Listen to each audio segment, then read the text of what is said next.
Bien, vamos a más aquí en Primera Pauta. Hace muy poco se acaba de presentar el libro El gobierno de Gabriel Boric, escrito por Carlos Peña y Patricio Silva como editores. Lo digo como editores porque hay opinión en total de 10 analistas políticos que dan una mirada a lo que ha sido el gobierno del presidente Boric y su propia figura. El gobierno de Gabriel Boric entre refundación y reforma. Se titula este libro bien interesante que hemos tenido posibilidad de revisar con Claudia y que ustedes seguramente ya van a poder adquirirlo, de Editorial Catalonia. Tenemos en línea precisamente a uno de sus editores y también escribe uno de los capítulos, Carlos Peña, rector de la Universidad Diego Portales, a quien le agradecemos su disposición a conversar con nosotros a esta hora de la mañana. Rector Peña, ¿cómo está? Muy buenos días. Claudia Álamo, Gerardo Gómez, le saludamos. Buenos días, ¿me escuchan bien? Sí, un poquito lejos, ¿ah? No sé si está con manos libres, está en el auto, no sé dónde lo pillamos, pero voy en el auto a tomar examen, por eso desgraciadamente tiene que ser así, ¿no? Ya, bueno, vamos a tratar de poner atención a su respuesta, rector. Usted habla el tema generacional, me pareció relevante que usted lo resalta dentro de este libro. Aquí son dos generaciones que entienden distinto cómo ejecutar las ideas, pero ninguna está equivocado. ¿Es eso está en el trasfondo o definitivamente hay una generación que entendía que la anterior era la que estaba totalmente equivocada?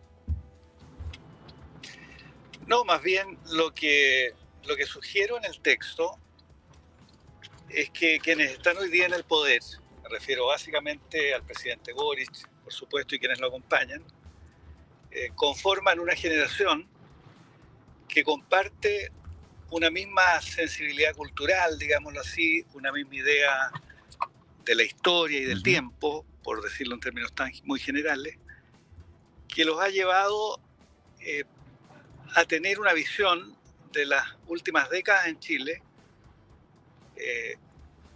en mi opinión equivocada, puesto que ellos ven en las 3 últimas décadas de Chile un tiempo más bien de negligencia, de torpeza, a veces incluso de cobardía, que habría llevado a Chile a configurar una especie de sociedad usada, enfrente de la cual ellos serían redentores, digamos. Esta sensibilidad, que por supuesto he exagerado un tanto en esta descripción que acabo de hacer, caracteriza, creo yo, a la generación de Gabriel Boric.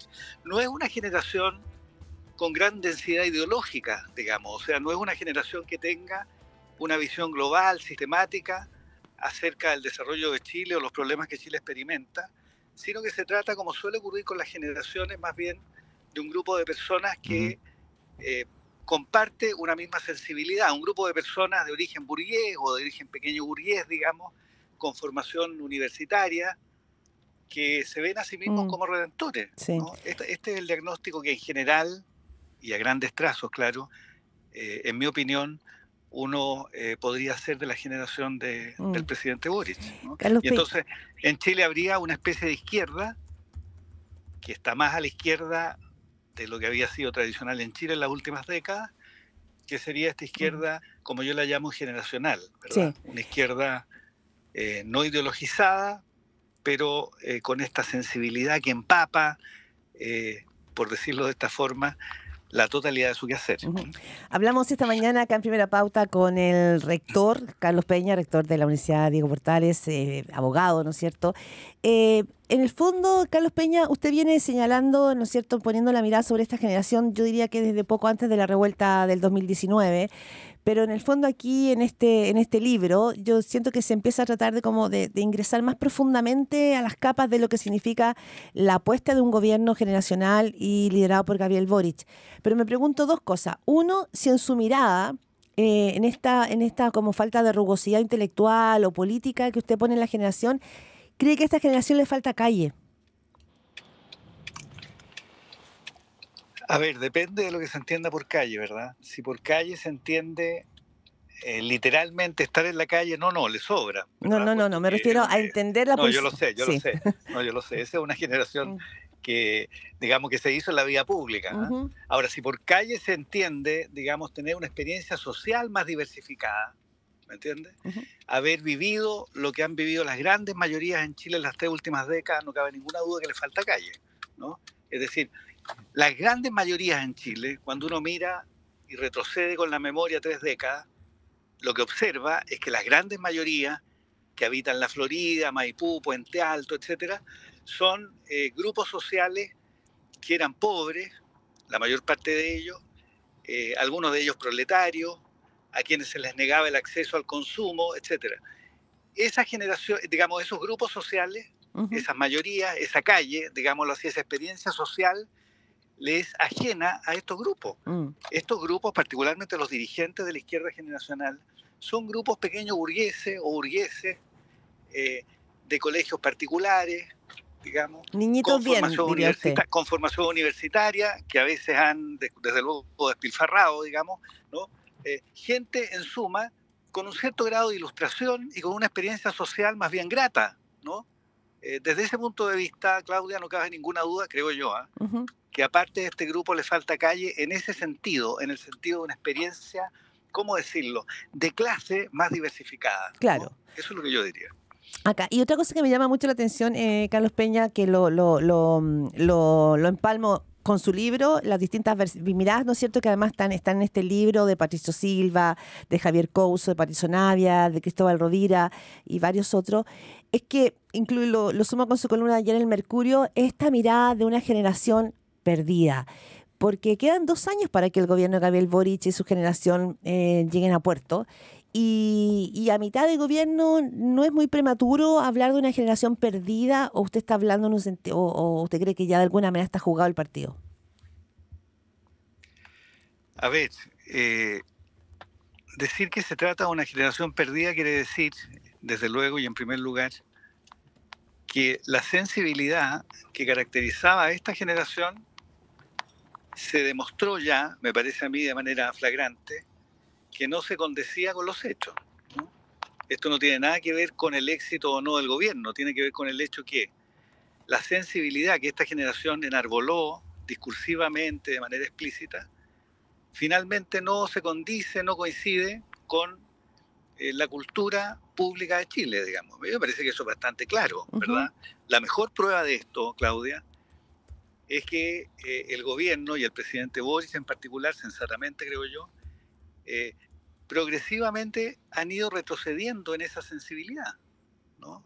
Porque lo que hemos visto en este gobierno en realidad es un cambio, digámoslo así, discursivo, extremadamente radical, ¿no?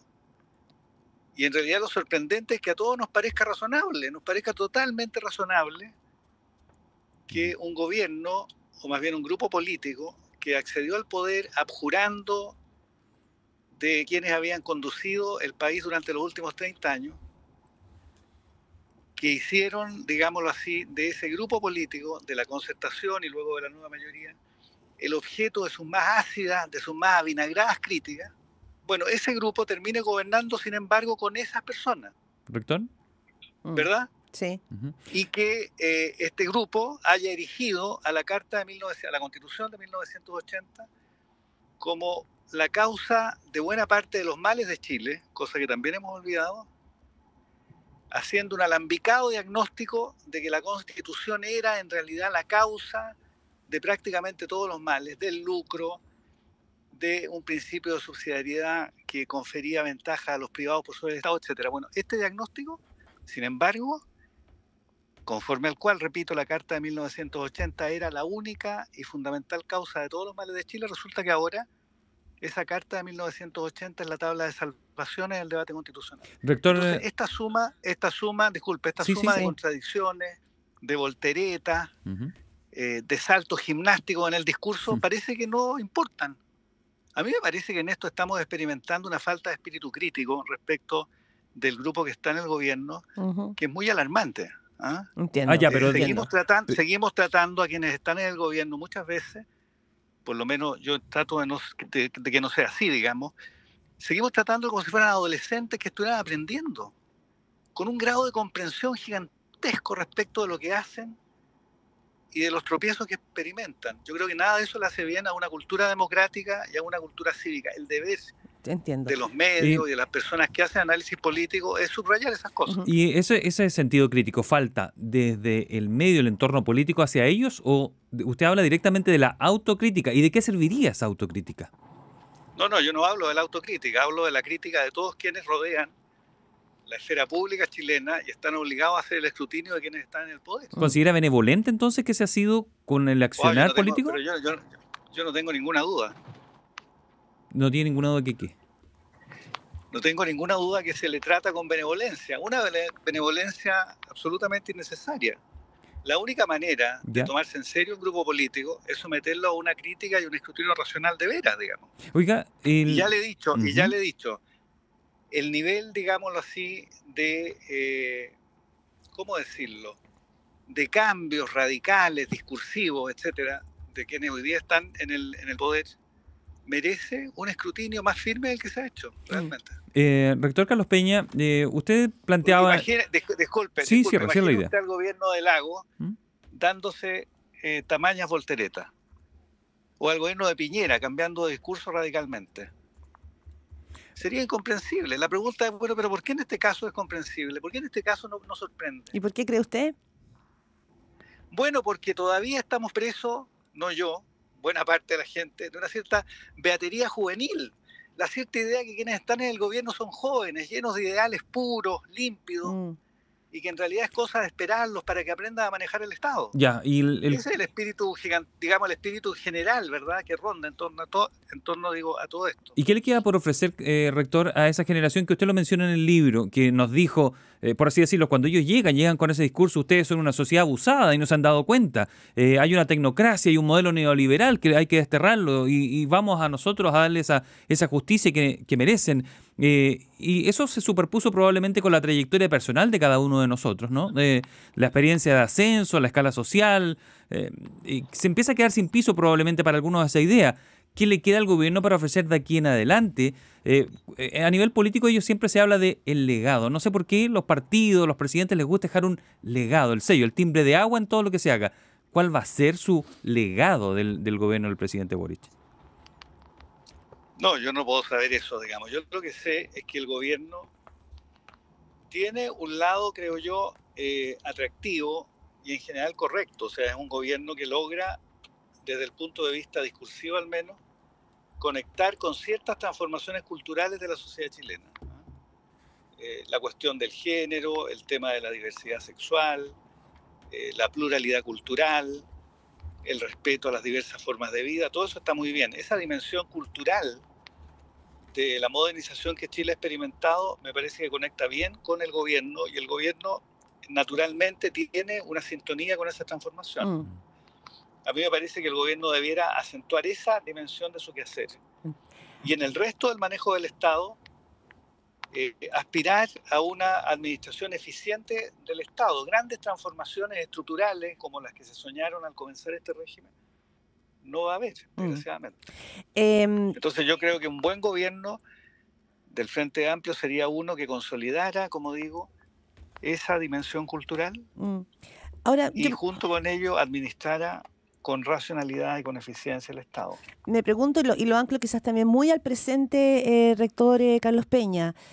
Este no es un gobierno, no es el gobierno que partió con el Frente Amplio ni 100% generacional. Figuras ancla y la apertura, cuando se le abre la puerta al socialismo democrático entran figuras como Mario Marcel partió de siempre, pero después de la derrota de septiembre del año pasado, la figura que entra en la moneda se llama Carolina Toá, que no es la generación más vieja de la Concertación, sino que más bien es la heredera política. Entonces, no es solo la generación Boric o Camila o Giorgio, sino que también acá hay una figura como Carolina Toá. Quiero saber qué rol le ve usted a ella hoy en el gobierno, porque ayer el senador Ricardo Lagos Weber decía que veía que finalmente ella estaba como cargando la mochila sola. No sé si eso tiene que ver con que tiene más experiencia o cómo ha empalmado esta generación nueva de menos experiencia que usted dice, con menos calle. El hecho de que Carolina Toá esté, como usted dice, cargando sola la mochila gubernamental, esas serían las expresiones del senador Lagos Weber, es una muestra de lo que digo, ¿verdad? De que el resto de quienes forman el gobierno y que pertenecen a la generación de la que antes hablábamos, no ha tomado en sus manos las riendas del Estado, no porque no quiera, no porque tenga dejación o flojera de hacerlo, sino porque no tiene muchas veces la competencia para hacerlo, ¿no? Esto a mí me parece que ha quedado bastante claro. Ahora, respecto del papel de Carolina Toá. Yo creo que Carolina Toá es la gran figura, realmente, recuerdo haberlo dicho alguna vez, la gran figura, digo, de una izquierda de tinte socialdemócrata, modernizadora que tenemos en Chile. Y yo lamentaría muchísimo que despilfarrara el prestigio y la fortaleza política que ella posee como consecuencia de su quehacer gubernamental. Ahora, no creo que vaya a ocurrir. Yo creo que más bien, al margen de los comentarios que merecen como al pasar, digamos, los acontecimientos del último tiempo, yo creo que Carolina Toá ha mostrado realmente ser, de todos quienes están en el gobierno, la persona que mejor conoce el Estado, que tiene mayor claridad discursiva a la hora de explicar lo que se hace con el Estado, y que tiene mayor claridad política a la hora de identificar las dificultades que el gobierno experimenta, ¿no? Pero ahora solo le queda por delante desgaste, senador, perdón, rector Carlos Peña, porque No, Dios me libre. Dios me libre y me pille confesado. No, pero en el fondo acá solo le queda desgaste porque ella está llevando adelante la agenda de seguridad.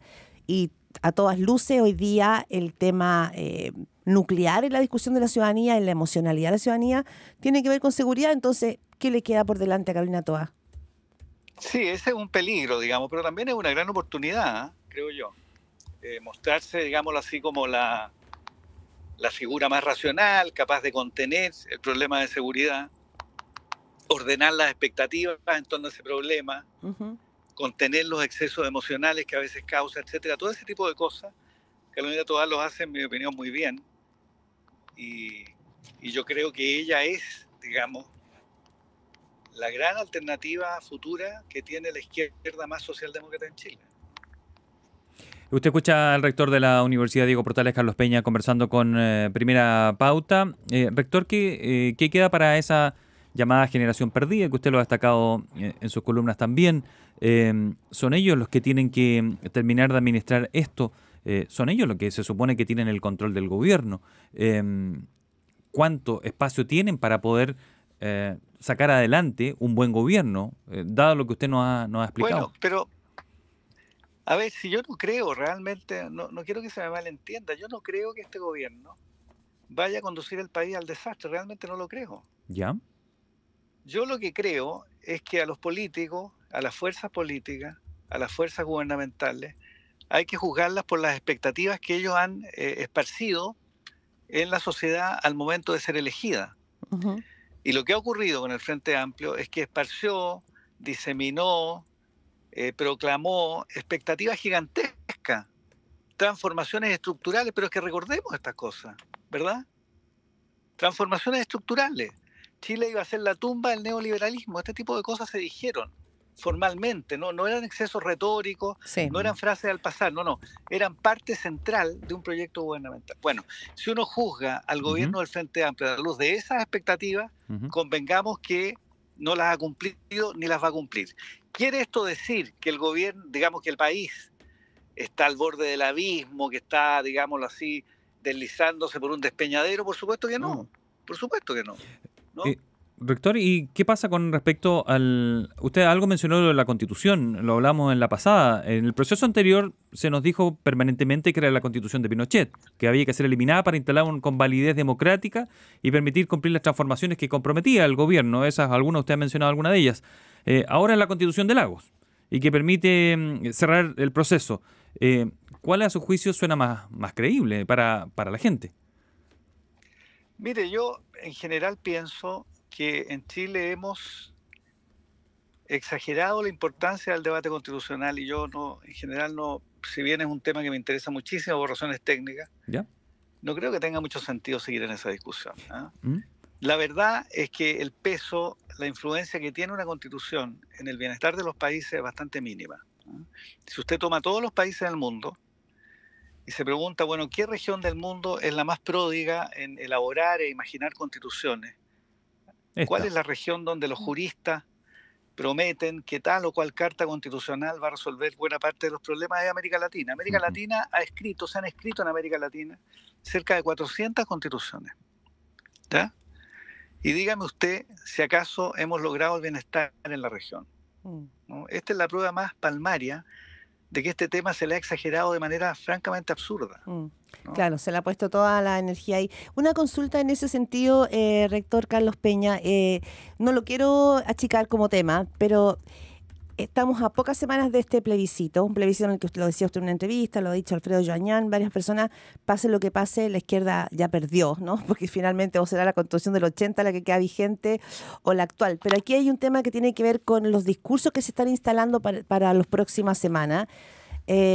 Y que tiene que ver, por ejemplo, con esto del que se jodan. Uno lo puede llevar como a la discusión más superficial, pero la palabra que se jodan y el sentimiento que invoca recuerda muchísimo también, ¿no es cierto?, lo que pasó en Argentina con la bronca, con aquello.